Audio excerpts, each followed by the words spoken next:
भाग्य अत्यंत जोरों पर केवल ध्यान दे कर्म पर। अपनी नियति के मालिक स्वयं बने, परिस्थिति के गुलाम कभी ना बने। स्वभाव और मीठी वाणी से ही मनुष्य को जोड़ना संभव होता है। शनि महाराज के अत्यंत बुद्धिमान राशि के रूप में कुंभ राशि की विशेष पहचान है। वास्तव में मकर और कुंभ यह शनि महाराज की दो राशियां हैं। उसमें मकर श्रमिक राशि और कुंभ बुद्धिमान राशि के रूप में जानी जाती है। कोई भी प्रश्न का उत्तर बुद्धि से प्राप्त करना, मीठी वाणी से समस्या का समाधान प्राप्त करना, यह आपका मूलभूत गुण कहा जा सकता है। नमस्कार, मैं एस्ट्रो गुरुमा डॉक्टर ज्योति जोशी आप सभी ज्योतिष प्रेमियों का हार्दिक स्वागत करती हूँ। हम अप्रैल 2023 महीने के राशि भविष्य को समझ रहे हैं। उसमें आज हम कुंभ राशि के जातकों के लिए यह महीना कैसा रहेगा, इस पर विस्तार से वार्तालाप करेंगे।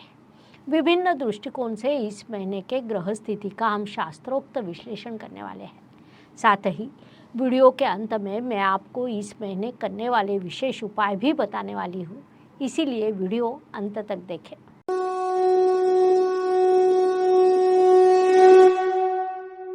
व्यक्तित्व की दृष्टि से जब हम विचार करते हैं तो राशि स्वामी की स्थिति को देखना आवश्यक होता है। कुंभ राशि के स्वामी शनिदेव राशि में ही विराजमान है। महत्वपूर्ण बात है कि वहाँ उन्होंने शश राजयोग का निर्माण किया है, जो पंच महापुरुष योगों में से एक अत्यंत महत्वपूर्ण योग माना जाता है, जिस कारण कई स्थानों पर भव्य दिव्य सफलता प्राप्त होना और साथ ही बड़ा परिश्रम करना, यह दोनों चीज़ें एक साथ हो सकती है। क्योंकि राशि में विराजमान शनिदेव की दृष्टि तृतीय इस परिश्रम स्थान पर, सप्तम इस व्यवसाय के स्थान पर और दशम इस कर्म के स्थान पर है। इन तीनों दृष्टियों से वे आपके कर्म करने के लिए प्रवृत्त करते हैं। इसीलिए भले ही यह 7.5 का दूसरा चरण हो, फिर भी उससे भयभीत न होकर जब आप कर्म की ओर आगे बढ़ते रहते हैं, तब सफलता की सीढ़ियाँ अपने आप ही चढ़ते हैं। इस बात को ध्यान में रखिए। धन परिवार वाणी की दृष्टि से विचार करें तो कुंभ राशि के लिए गुरु महाराज की स्थिति महत्वपूर्ण होती है, क्योंकि वे आपके धनेश है। महत्वपूर्ण बात है कि वे आपके धन स्थान में विराजमान है, जो अत्यंत शुभ स्थिति है।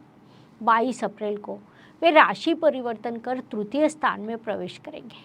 तब धनेश के धन स्थान में यह स्थिति निर्माण होगी और वह भी अत्यंत शुभ स्थिति मानी जाती है, क्योंकि वहाँ मेष राशि आती है, जो गुरु महाराज के मित्र ग्रह मंगल देव की राशि है। कुल मिलाकर विभिन्न माध्यमों से धन प्राप्त होना, पारिवारिक कार्यक्रम होना, वाणी अधिक प्रगल्भ होना, ऐसे कई शुभ प्रभाव आपको प्राप्त होंगे। संक्षेप में इन सभी दृष्टियों से यह काल आपके लिए लाभकारी रहेगा, उसका उपयोग कीजिए। पराक्रम परिश्रम की दृष्टि से विचार करें तो कुंभ राशि के लिए मंगल देव की स्थिति महत्वपूर्ण होती है, क्योंकि वे आपके परिश्रमेश है। वर्तमान स्थिति में वे आपके पंचम स्थान में विराजमान है। भावात भावम नियम के अनुसार तृतीय के तृतीय स्थान में विराजमान है, जो अत्यंत शुभ स्थिति मानी जाती है। उसी समय आपके पंचमेश तृतीय स्थान में आए हैं, अर्थात तृतीयेश और पंचमेश में परिवर्तन योग हुआ है। परिणाम स्वरूप विभिन्न कलाओं के लिए अध्ययन के लिए आप बड़ा परिश्रम करेंगे, यह इससे स्पष्ट होता है। इसीलिए इस काल का उपयोग कीजिए। वास्तु वाहन भूमि सुख शांति की दृष्टि से विचार करें तो यह काल कुंभ जातकों के लिए अधिक लाभकारी कहा नहीं जा सकता। उसमें भी विशेष रूप से महीने का प्रथम सप्ताह कतई उपयोगी नहीं रहेगा, लेकिन दूसरे सप्ताह से आपके लिए वास्तु वाहन के योग निर्माण होंगे। घर की सुख शांति वृद्धिंगत होगी, प्रगति के शुभ अवसर प्राप्त होंगे, लेकिन प्रथम सप्ताह में घर की सुख शांति बनाए रखने के लिए आपको विशेष प्रयास करने पड़ेंगे।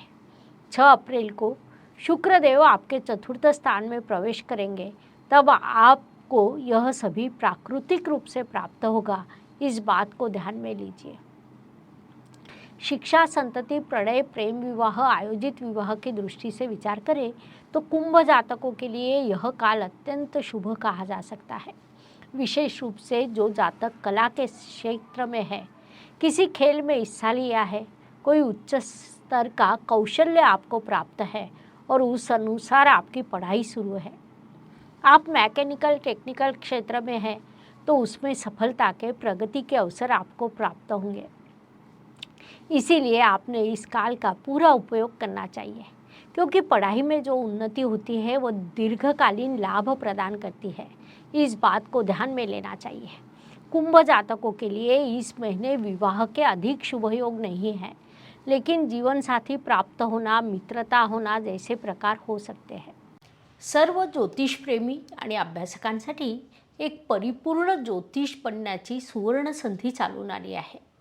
ज्योतिष महासंमेलन दिनांक 11 आणि 12 जून 2023 रोजी पुण्यातल्या पावनभूमीत हॉटेल प्रेसिडेंट प्रभात रोड इथे हे महाअधिवेशन होत आहे। या अधिवेशनात सहभागी होण्यासाठी आपल्याला आधी नाव नोंदणी करावी लागेल। त्यासाठी शुल्क आहे केवळ 1800 रुपये आणि 20 एप्रिल पूर्वी नोंदणी केल्यास मिळेल 200 रुपयाची मोठी सवलत। विशेष प्रतिनिधी किंवा समिती सदस्य म्हणून नाव नोंदणीसाठी अनुक्रमे 4100 आणि 2500 रुपये शुल्क असेल। अशा सदस्यांचा होईल मान्यवरांच्या हस्ते शाल, श्रीफळ आणि स्मृतिचिन्ह देऊन सन्मान। सर्वांसाठी असेल चहा, नाश्ता, भोजन, हाय टी। मग उशीर कशाला? 9850098688 या नंबरवर फोनपे, जीपे करून आपली नोंदणी निश्चित करा आणि महाअधिवेशनात सहभागी व्हा। नोंदणीसाठी पुन्हा एकदा नंबर सांगते, 9850098688। अधिक माहिती तुम्हाला डिस्क्रिप्शन बॉक्समध्ये उपलब्ध असेल। स्वास्थ्य, कर्ज, प्रतिस्पर्धी शत्रुओं की दृष्टि से विचार करें तो कुंभ जातकों के लिए यह काल शुभ कहा जा सकता है। इस काल में आपका स्वास्थ्य अच्छा रहेगा। शत्रु स्वयं पीछे हट जाएंगे। कोर्ट कचहरी में किसी केस पर आपका कामकाज शुरू हो और आपका पक्ष उचित हो तो उसमें भी आपको सफलता मिलने की संभावना है। संक्षेप में इन सभी दृष्टियों से यह काल आपके लिए अत्यंत शुभ रहेगा, उसका लाभ उठाइए। नौकरी एवं व्यवसाय की दृष्टि से विचार करें तो कुंभ जातकों के लिए इन दोनों मोर्चों पर लाभकारी काल की निर्मित हुई है। आप केवल अपना संपूर्ण लक्ष्य कार्य पर केंद्रित करें, उसमें आपको सफलता निश्चित रूप से प्राप्त होगी। वैसे भी गीता का सार है, कर्मण्येवाधिकारस्ते मा फलेषु कदाचन। फिर चाहे आप नौकरी में हो या व्यावसायिक हो, अपने कार्य पर लक्ष्य केंद्रित करें, सफलता आपको अवश्य प्राप्त होगी। विदेश में स्थित कुंभ जातकों की दृष्टि से विचार करें तो उनके लिए भी यह काल प्रगति का कहा जा सकता है। विदेश में ही स्थान बदल होना या नौकरी में बदलाव होना, ऐसे विचारों में यदि आप हो तो वैसी संभावना दिखाई दे रही है। आपको नए प्रोजेक्ट मिलेंगे। विदेश में आपके लिए यात्रा के योग भी निर्माण होंगे, इसीलिए आपने इस काल का सदुपयोग करना चाहिए। भाग्य एवं शुभ संकेत की दृष्टि से विचार करें तो कुंभ जातकों के लिए यह महीना कई शुभ संकेतों से भरा है। उसमें मुख्य रूप से कहा जाए तो राशि में निर्माण होने वाला शश राजयोग अत्यंत बड़ा शुभ संकेत है। साथ ही धनेश धन स्थान में विराजमान होना, यह भी एक बड़ा भाग्य योग है, क्योंकि धनेश ही आपके लाभेश है। धनेश गुरुदेव स्वराशि में होना, इसे हम अत्यंत बड़ा शुभ संकेत कह सकते हैं। इसके अलावा भी कुछ शुभ योग आपकी कुंडली में बने हैं, जैसे आपके राशि स्वामी और कर्मेश में होने वाला नवपंचम योग एक बड़ा शुभ संकेत है। भाग्येश और कर्मेश में होने वाला लाभ योग भी बड़ा शुभ संकेत है। संक्षेप में ऐसे कई शुभ संकेतों से यह महीना आपके लिए भरा है, उसके शुभ परिणाम आपको प्राप्त होंगे, इसीलिए इस काल का उपयोग कीजिए। कर्म की दृष्टि से विचार करें तो कुंभ राशि के लिए पुनश्च मंगल देव की स्थिति महत्वपूर्ण होती है, क्योंकि वे आपके कर्मेश भी है। वह 100 स्थान से अष्टम स्थान में और शत्रु ग्रह की राशि में विराजमान है। कई बार ऐसा होता है कि हम किसी नेक उद्देश्य से कर्म की शुरुआत करते हैं, लेकिन उसके विपरीत परिणाम प्राप्त होते हैं, जिस कारण कहीं न कहीं हमारा नुकसान होता है।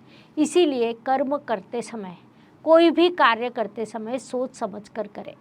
ज्योतिष का अध्ययन तथा शास्त्र की शास्त्रीय तरीके से पढ़ाई करने के लिए मेरी 2 किताबें प्रकाशित हो चुकी है, उनका अवश्य लाभ लीजिए।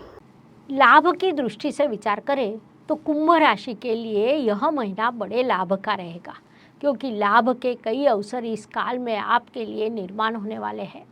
आपके लाभेश गुरुदेव धन स्थान में विराजमान है। 22 अप्रैल को वे राशि परिवर्तन कर तृतीय स्थान अर्थात लाभ के पंचम स्थान में प्रवेश करेंगे। वहाँ से उनकी दृष्टि लाभ स्थान पर होगी। वहाँ से भी आपके लिए लाभ के अवसर निर्माण होंगे। इसीलिए इस काल का पूरा उपयोग कीजिए ताकि अधिक से अधिक लाभ प्राप्त हो। व्यय, खर्च, यात्रा, धन आने की दृष्टि से विचार करें तो कुंभ जातकों के लिए इस महीने खर्च के कई योग निर्माण होंगे। आप कई प्रकार की यात्रा करने वाले हैं।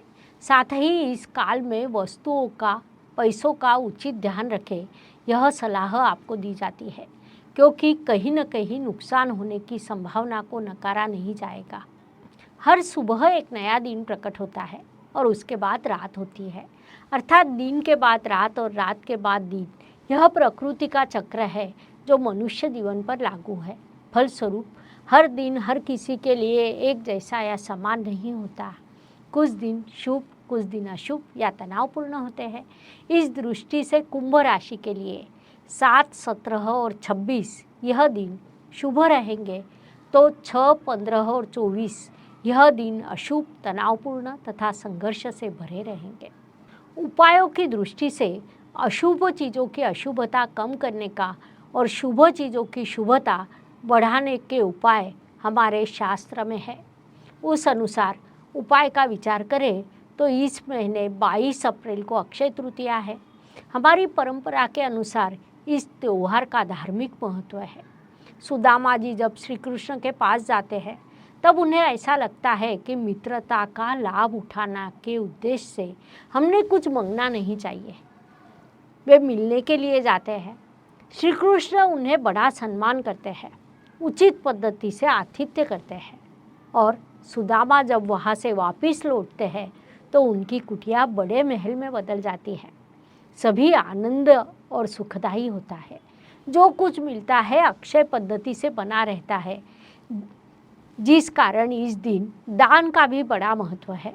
साथ ही इस दिन हम जो खरीदी करते हैं उसका भी बड़ा महत्व है। हम अपने सुख के लिए किसी चीज़ की खरीदारी करते हैं और दान समाज के सुख के लिए देते हैं। उस अनुसार अक्षय तृतीया को हम जितने आनंद के साथ खरीदी करते हैं उतने ही आनंद के साथ दान भी करते हैं। यह दान करते समय राशि के अनुसार मैं आपको उपाय बताती हूँ, जो दान करना आपके लिए सुलभ एवं लाभकारी रहेगा। उस अनुसार कुंभ राशि की दृष्टि से विचार करें तो आपने अक्षय तृतीया को अंकुरित अनाज का दान करना चाहिए।